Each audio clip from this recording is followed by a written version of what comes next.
Hello friends, नमस्कार। कैसे हैं आप सभी? उम्मीद करता हूं कि आप लोग बहुत अच्छे होंगे। फ्रेंड्स, एक बार फिर से स्वागत है आप लोगों का संडे स्पेशल के कमेंट बॉक्स में, जहां पर मैं आप लोगों के प्रश्नों के जवाब लेकर आया हूं। तो आप लोग वीडियो को शुरू से लेकर लास्ट तक जरूर देखिएगा। हो सकता है कि आपके भी काम आ जाए।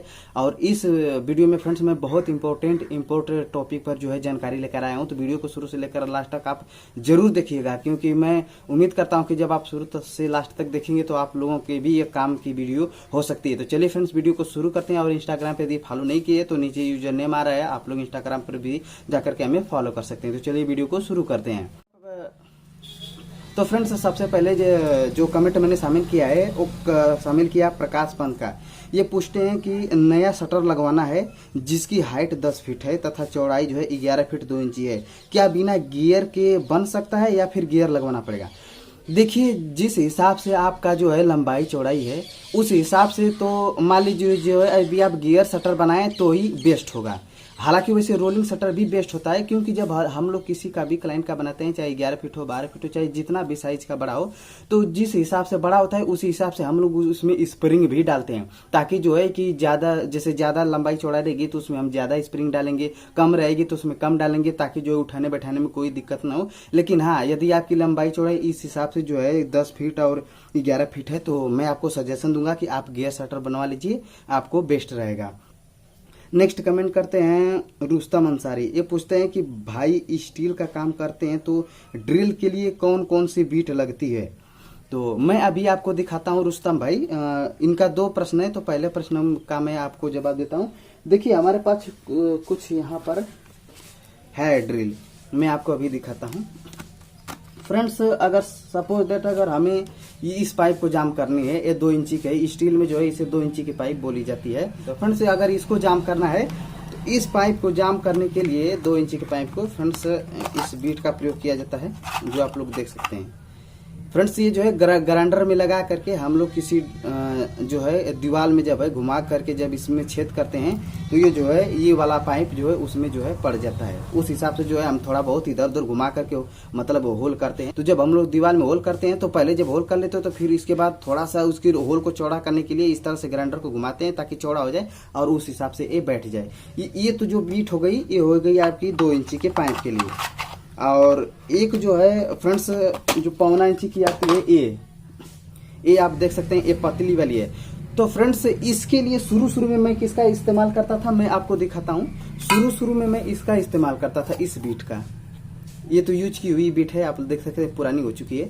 तो ये देखते हैं कि जब हम इससे होल करते हैं तो जब इस पाइप को बैठाते हैं तो ये आराम से बैठ जाता है। और जैसे ग्राइंडर से हल्का हल्का घुमा करके जब होल करते हैं तो इस पाइप को जब डालते हैं तो बैठ जाता है। लेकिन फ्रेंड्स, होता क्या था कि जब शुरू में, जैसे बिगिनर के लिए भी मैं बता रहा हूँ कि शुरू में होता क्या था कि जब मैंने शुरू में स्टील का काम किया था और जब इस बीट को लिया था, जब कर रहा था, तो कभी कभी ऐसा होता था कि जब गिट्टी में हम लोग होल करते थे तो या तो ये ग्राइंडर जैसे ये दीवार में होल में फंस जाया करता था। कभी कभी ऐसा होता था कि वायरिंग ही खराब हो जाती थी कुछ। मैंने प्लान ये सोचा अपने मन में कि क्या हैमर में भी कोई ऐसी बीट आती होगी कि इतना होल कर दे कि ये जो पाइप उसमें अच्छी तरह से अथवा हो जाए, मतलब बैठ जाए।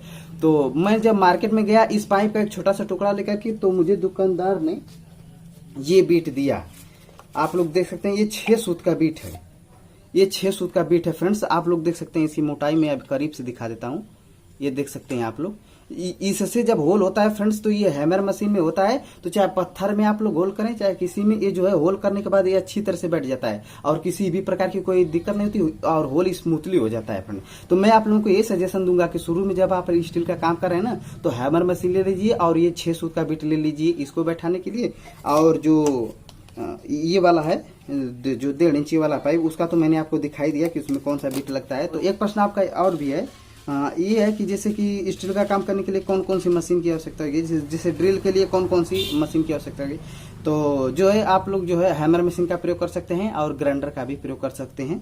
2 चीजों का प्रयोग आप लोग कर सकते हैं। अब नेक्स्ट कमेंट की ओर बढ़ते हैं। तो नेक्स्ट कमेंट करते हैं किशोर दास। ये पूछते हैं कि गियर शटर का नाप कैसे लेते हैं? तो देखिए, यदि आप रोलिंग शटर बनाए हैं, यदि आपको रोलिंग शटर के बारे में जानकारी है, तो गियर शटर में बहुत कुछ करना नहीं होता है। जैसे रोलिंग शटर जिस तरह से आप नापते हैं उसी हिसाब से उसे भी नापना होता है। जितना रोलिंग शटर में जिस हिसाब से नाप जो करके पत्ती काटना होता है उसी तरह से काटना होता है। लेकिन हाँ, ऊपर की जो पाइप सेटिंग करनी होती है वो जो है कुछ इस हिसाब से, जिस हिसाब से कान की दूरी आप रखते हैं। मतलब आप तो जानते हैं कि जब गियर शटर बनता है तो जो है एक कान जो है जोड़ा जाता है और जिधर गियर लगाया जाता है उधर का कान नहीं जोड़ा जाता है। तो उस हिसाब से जो है पाइप को ही थोड़ा 8 इंची, 9 इंची, 10 इंची बढ़ा करके सेटिंग करनी पड़ती है। तो उस हिसाब से नाप लेते हैं। अगर चैनल पर जाएंगे तो गियर शटर के बारे में मैंने वीडियो बनाया था एक, आप उसे देख सकते हैं। अगर कुछ ज्यादा जानकारी चाहिए तो आप जो है मैं कमेंट कर सकते हैं, उस पर हम जो है नया वीडियो बना देंगे। तो इसमें कोई ज्यादा टिटिमा करने की जरूरत नहीं है, आप जो है सिंपली तरीके से बना सकते हैं। तो उम्मीद करता हूँ कि आपके प्रश्नों का जवाब मिल गया होगा।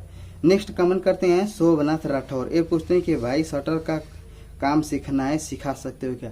भाई इसके ऊपर तो मैंने कई वीडियो डाले हैं जो है शटर के बारे में। तो आप यदि चैनल पर जाएंगे, मैक जोक्स क्रिएटर भोजपुरी के नाम से यदि सर्च करेंगे तो हमारा आइकन आएगा। आप जो है वहाँ पर जो है वीडियो चेक कर सकते हैं। मैंने कई वीडियो डाले हैं वहाँ पर, जिसमें रोलिंग शटर कैसे बनाते हैं, तो उसके लिए शटर प्लेट कैसे काटते हैं, मतलब बनाते हैं, और उसके बाद जो है शटर का पत्ती कैसे काटते हैं, और साथ ही साथ जो है पाइप कैसे काटते हैं, स्प्रिंग कैसे सेट करते हैं, इसके बारे में मैंने वीडियो बना दिया है। यहाँ तक कि उसका नाप जो कैसे लेते हैं और कितना हाइट का रहेगा तो कितना पत्ती काटते हैं, इसके बारे में भी मैंने फुल वीडियो बना दिया है। और हाँ, उस वीडियो को आप देखेंगे तो आपको उम्मीद करूंगा कि जानकारी मिल जाएगी। लेकिन अगर कुछ वीडियो देखने के बाद आपको और भी जानकारी चाहिए तो आप लोग कमेंट कर सकते हैं, मैं अलग से भी वीडियो बना करके आपको जानकारी दे सकता हूँ।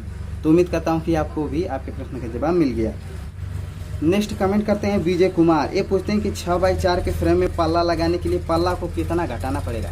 देखिए, यदि आप जैसे कि किसी का भी अगर बना रहे हैं उसमें पल्ला सेट कर रहे हैं तो पहले जो है फ्रेम अगल बगल का काट लीजिए। इसके ऊपर मैं वीडियो भी बना चुका हूं, आप जो है चैनल पर देख सकते हैं। जो है अगल बगल जो है जिस ओर कब्जा लगाना है उस ओर कब्जा डाल लीजिए, और उसके बाद जो है एंगल सटा करके और उसके विपरीत जो दिशा में आप जो है 2 सूत या 2.5 सूत जितना भी आप जगह मतलब फाँक रखना चाहते हैं उस हिसाब से रख करके बीचों बीच एंगल की दूरी नाप सकते हैं। जितनी आएगी उस हिसाब से काट करके अपना पल्ला आप बैठा सकते हैं। नेक्स्ट कमेंट करते हैं एमडी खुर्शीद। ये पूछते हैं कि भाई रोलिंग शटर का स्प्रिंग एक ही होता है या फिर दाएं और बाएं का अलग अलग आता है? देखिए, दाएं और बाएं का अलग अलग आता है। रोलिंग शटर जब आप बनाते हैं तो दाहिने का और बाएं का दोनों अलग अलग स्प्रिंग आता है। और हाँ, यदि आप ये जानना चाहते हैं कि हम कैसे पहचान करें कि कौन सा स्प्रिंग दाहिने की कौन बाएं की, कि इसके ऊपर मैं एक वीडियो बना दूंगा, उसमें आपको जानकारी मिल जाएगी। नेक्स्ट कमेंट करते हैं विजेंद्र कस्तूरी। ये तो कमेंट करते ही रहते हैं। ये कमेंट किए हैं कि भाई वेल्डिंग का वर्कशॉप खोलने के लिए कौन सा कनेक्शन लेना होगा, सिंगल फेस या डबल फेस?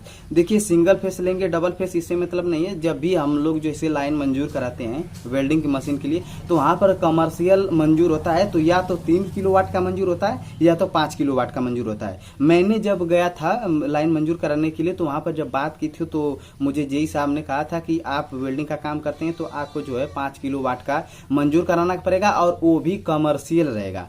कमर्शियल का मतलब ये होता है फ्रेंड्स कि जब हम लाइन मंजूर कर लेते हैं तो हमें जो है मीटर जब बैठा दिया जाता है तो मीटर में जो कुछ गिरता है, समझिए कि 1200, 1000 रुपये या 2000 रुपये जो भी वेल्डिंग का खर्चा गिरता है वो तो देना ही पड़ता है। साथ ही साथ जो है कमर्शियल रहता है तो 1000-1200 रुपये महीने फिक्स कर देते हैं, मतलब फिक्स कर देते हैं। तो यदि हम 1 रुपये का भी अगर अपने दुकान पर काम नहीं करते हैं तो यदि कमर्शियल लाइन है तो हमें 1000-1200 जो महीना फिक्स है वो देना ही पड़ता है। तो यही प्रॉब्लम होती है फ्रेंड्स, इसीलिए मैंने जो है लाइन अभी तक मंजूर ही नहीं कराया और मैं जनरेटर से ही काम करता हूँ। तो जो है कमर्शियल में यही दिक्कत होती है। और जो है मैं आपको यही सजेशन दूंगा कि यदि आपकी नई दुकान है तो अभी शुरू में आप लाइन मंजूर मत करवाइए, आप जो है जनरेटर रख करके अपना काम शुरू कर दिए, और जब धीरे धीरे आपका काम शुरू हो जाएगा, मतलब ज़्यादा काम रहेगा, तब आप लाइन मंजूर करिएगा। वरना अगर आपका शुरू में नया दुकान है, यदि आप लाइन मंजूर करा देते हैं तो आप बिल भरते भरते परेशान हो जाएंगे।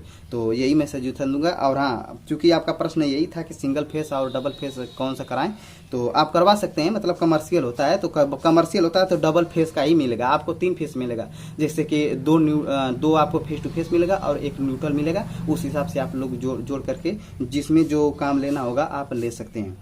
नेक्स्ट कमेंट करते हैं अमित दत्त। ये पूछते हैं कि भाई मैं वेल्डिंग का काम सीखना चाहता हूँ, किसी प्रकार की कोई दिक्कत तो नहीं होगी? यही कमेंट एक और भाई ने मुझे किया था, उनका नाम पता नहीं, जैसे उन्होंने ये पूछा था कि वेल्डिंग का काम करना चाहता हूँ, किसी प्रकार की खराबी तो नहीं होगी। तो मैंने उनसे पूछा भी था कि खराबी क्या होगी भाई, तो उन्होंने कहा था कि आँख पर कोई दिक्कत तो नहीं ना होगी। तो फ्रेंड्स देखिए, अगर दिक्कत वाली बात है तो मैं जो है आज देखिए 6 साल से वेल्डिंग का काम कर रहा हूँ, और आप लोग देख सकते हैं कि हमें अभी किसी प्रकार की कोई दिक्कत नहीं है। एक्चुअली फ्रेंड, जब शुरू में जब मैं वेल्डिंग का काम कर रहा था तो मैंने अपारदर्शी जो है ग्लास का प्रयोग करता था, जैसे कि वेल्डिंग करने के लिए। मैं अभी आपको दिखा भी देता हूँ फ्रेंड्स, ये देखिए, आप लोग देख सकते हैं। तो फ्रेंड्स ये जो है ये अपारदर्शी ग्लास है, और ये इसका खासियत ये होता है कि यदि आप लोग इसमें से जैसे देखेंगे तो आर पार कुछ नहीं लौकेगा। यदि आप सूर्य की तरफ अगर ग्लास लगाकर देखेंगे तो सूर्य आपको हल्का नजर आएगा, यानी कि आप जब वेल्डिंग करने लगेंगे ना तो एक ये वेल्डिंग जिस तरह से दिए की रोशनी आती है उस तरह से आती है फ्रेंड्स। तो अब जाहिर सी बात है कि जब पहले होता क्या था कि फ्रेंड्स, आज से 15-20 साल पहले जो है शायद ये बहुत कम चलन में था। तो उस समय जो है वेल्डिंग जब भी लोग करते थे तो क्या होता था कि वो पारदर्शी होता था। तो जब वेल्डिंग करते थे तो चमक बहुत ज्यादा से ज्यादा आंख में रोशनी जाती थी। तो होता था क्या था कि लाइट बहुत ज्यादा लगती थी, तो आंखों में प्रॉब्लम होती थी।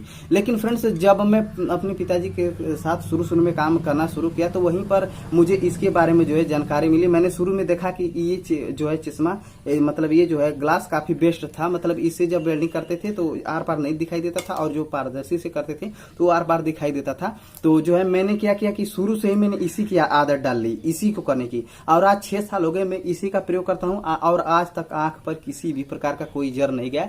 तो मैं आपको ये सजेशन दूंगा फ्रेंड्स, अपारदर्शी जो है ये तो कांच है, इसका जो है ये हेलमेट में इसका प्रयोग किया जाता है। और जो है आप इसका प्रयोग इसी तरह से भी कर सकते हैं। जब वेल्डिंग करते हैं तो आप एक हाथ से पकड़ लीजिए, आप वेल्डिंग कीजिए, कोई दिक्कत नहीं होगी। और हाँ, यदि आप पकड़ना नहीं चाहते हैं तो इसका जो है इसी कांच में जो है चश्मा भी आता है। मतलब वो तो है नहीं कि अभी दिखाऊं, लेकिन हाँ चश्मा आता है उसका। अगर आप लोग हार्डवेयर की दुकान पर जाएंगे तो अगर वो चश्मा बेचते होंगे तो आप उनसे कहिएगा कि मुझे अपारदर्शी कांच वाला चश्मा दे दीजिए, जिसमें बहुत हल्का दिखाई देता है। तो वो जो है वहां पर आपको लगभग 50-60 रुपए में मिल जाएगा। अगर उसका शुरू से ही यदि आप आदत डालेंगे फ्रेंड्स ना, तो बाद में जो है आपको आंखों पे किसी भी प्रकार की कोई दिक्कत नहीं होगी। और हाँ, यदि शुरू में यदि आप जो है पारदर्शी से कर रहे हैं, अगर आपको उसी से आदत है तो बाद में जब इसे करेंगे तो आपको बहुत अंकुश होगा, मतलब बहुत अजीब फील होगा इसका। लेकिन अब आदत डालेंगे धीरे धीरे तो जो है इसकी आदत आपको पड़ जाएगी। तो उम्मीद करता हूँ कि आपको भी इसके प्रश्न का जवाब मिल गया होगा। तो ठीक है, इतना ही था। और भाई लोगों का कमेंट था तो मैंने शामिल नहीं किया क्योंकि वीडियो बहुत लंबा हो जाएगा।